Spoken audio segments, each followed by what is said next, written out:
查督撐第6套全本兒童粵劇係《童夢神話》，延續馬曼霞老師生動嘅創作風格，再邀請到何孟良老師作為藝術指導，傳授正宗粵劇傳統排場，南派大戰排場。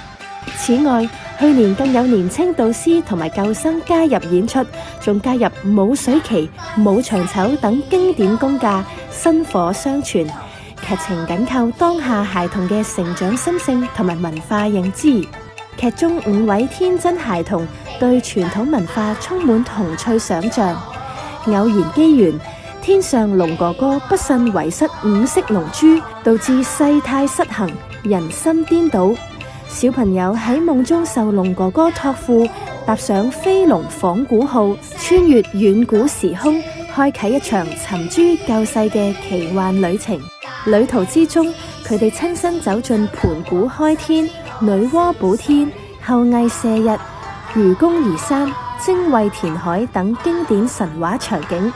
喺粵劇唱做念打傳統功架嘅體驗中，感受上古先人嘅堅毅與善良。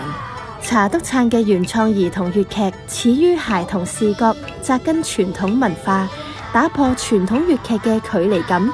讓小朋友重新認識傳統文化，從神話故事裏面攝取成長力量，重拾屬於華夏少年嘅文化自信。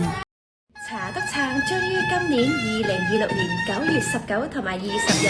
喺香港西九戲曲中心大劇院演出點解大風尚，到時記得嚟支持小朋友啦！我係長大咗嘅查督撐小朋友天雅，到時見。